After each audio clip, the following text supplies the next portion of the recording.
the channel that is highlighted or selected. So whenever I press channel 1, we're now looking at channel 1. So the mic I have in my hand is handheld 2, which we do have labeled here, so handheld 2. And we've got it labeled here for handheld 2. So this one will be on channel 6. So now if I want to make any changes, I've got to press the select button on channel 6. So now that that's selected, I'll go ahead and turn it on. So now if we talk, we can see that we're getting level here. We get different frequencies on the screen. And we can hear it a little bit because it's only turned up a little bit. So this is our input channel, and then the red one on the end is the master. So this is the overall. If that's down, we can do whatever over here and nothing will change. Okay. So the master has to be a 0 is kind of what you shoot for. So there's a 0, it goes from 10 down to -80. 0 is the ideal level, unity of where we want to be.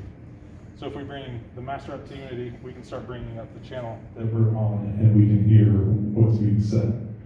So everything is set up, so we can hear kind of boomy right now. So we need to EQ that a little bit to take out that low end. So to do that, and I feel like anytime I've got a microphone, I've got to talk into it, so I'm going to turn it down so I don't talk to the mic all the time. With this being a touchscreen, we can turn the EQ off and on. So I don't know if you guys can see this or not. I'm taping it. So. Yeah, so there's an EQ button over here. Green is on, and with that now we are able to kind of manipulate the sound by touching and dragging on the screen. So to hear what that's doing. So 1, 2, check, check, check, check, check, check. So you can kind of hear how all those frequencies get cut out, versus if I bring it over, now everything's back. And if I turn it up, hear how we're close to getting that feedback. So we want to make sure that everything is, I just did it. I turned it down so it was comfortable and started talking to the mic. So we want to make sure that we have the EQs set appropriately for the microphones. So we can go through and we can spend a little bit of time afterwards to get everything kind of rung in and dialed in so everything's sounding real good. Typically I don't like to do too much EQ, so just that basic little cut that I did there has already improved the sound pretty dramatically. So that's the EQ. Then we've got a compressor as well. So if we come into this section here, it's called comp. So what I did is I went to the home screen, there's a little home button, which takes us back to home and gives us an overview. So now we're looking at 8 channels at once. Right below it, it's labeled as channel 6. We know we're on channel 6.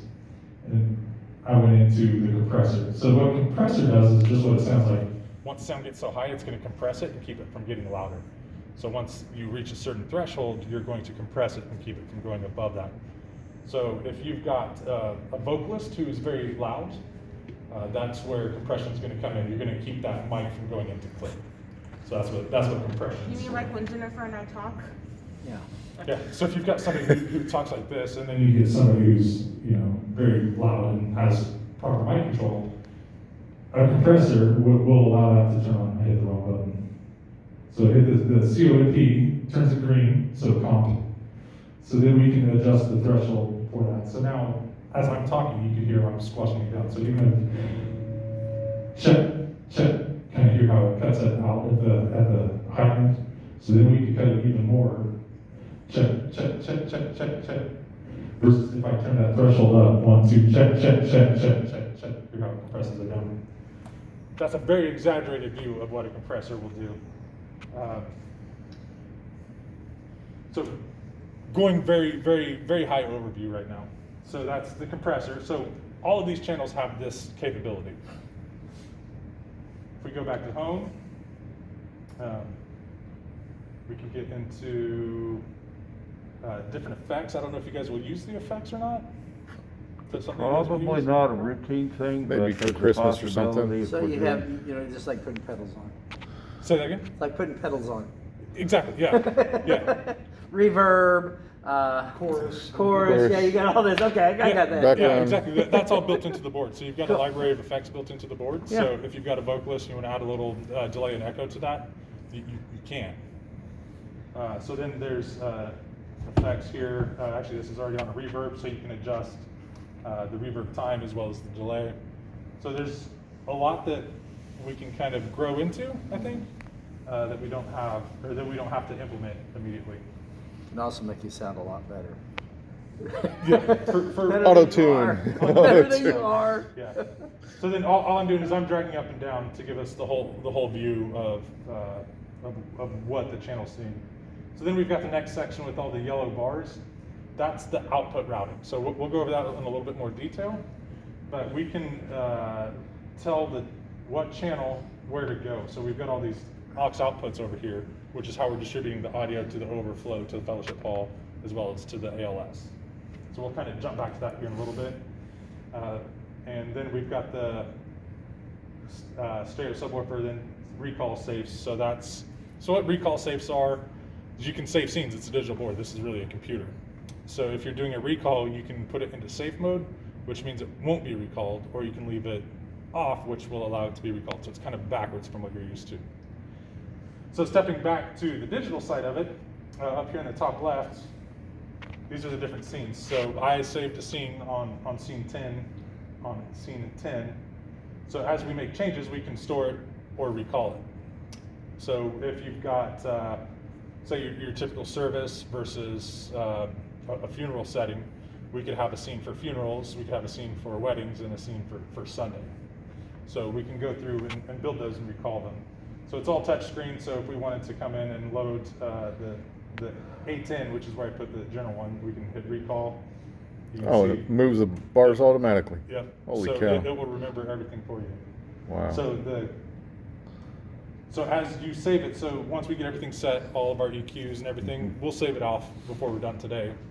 And then you can recall it, because if somebody comes in, turns everything down, and it's all, actually, we can just illustrate that real quick.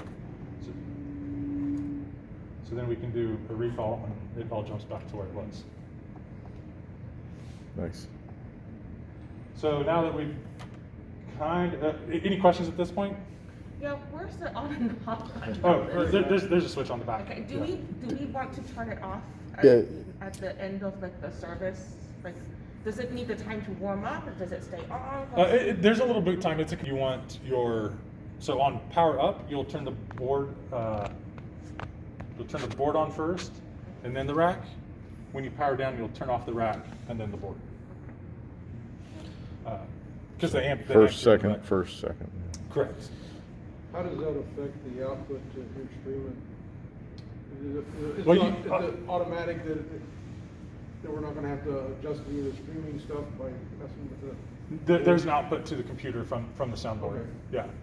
So And so then you would adjust what's going over the air over here, right? correct. So this is essentially a master volume. So what's coming to OBS is a master volume. So it's the same as this. So Okay. the individual mix is going to be here on the stream page. So then you can turn up individual microphones, turn them up and down Okay. for the stream on aux 5. And Okay. then the master will be on Okay. OBS. So then there's some of those flying faders, is what they call them, motorized faders. So yeah, we'll jump over to the auxes over here. So aux 1 and 2 are fellowship hall left and right, because there were two feeds going out to the new amplifier. I guess we can go over this a little bit as well. So we were talking about the ALS earlier, the assisted listening systems. That's what's up top here. So this is the digital version of it, and this is the analog version. It takes the same feed. I saw the receivers here. So these Listen Tech receivers work off of the one on the right side, which is the 72 megahertz transmitter, and this is the one that will do it over the wireless connection. So the Luxel wireless router is for that ALS connection. Then we've got a couple of microphones that you guys had before. We had 2 new microphones, power sequencer, backup, and then we've got more power. Then we've got the 70 volt amp, and then we've got the amp that's powering the new speakers as well. So we do have a sequencer in here, so it is kind of nice. So whenever we power down, what turns off first? Oh, this is first? On the off. Oh, off is this one first, Correct. and then, So then we can just hit the white button there. The white button? Yeah, white button. Oh, okay, I see it. So it does a sequence. So then it'll go in order, so it's not Okay. everything all at once. So on Okay. startup, it's also startups in sequence. So you're not pushing a huge amperage draw on Okay. electrical. then we could flip off the switch on that. Okay. And that's on the back side over that? On the Correct. back, okay. Yep. And turn it back on, just, top one, you can see it comes up in each in sections. I noticed I turned the computer off at the same time. I probably should have shut it down, but it'll be fine. That's what's great about OBS is as you make changes on OBS, it saves it automatically. There's no save before you exit. So that's where we were, we'll be able to recall exactly where we Oh, were. excellent. Yeah. So even in the event of a power loss, not a terrible thing. Is there a backup then for OBS? So somebody comes up here and happens to mess with it and really gets things all backed up. So Is there like a flash drive, for lack of a better term, like plug in and say, okay, this is the setting I want OBS to go back to, this is my standard that I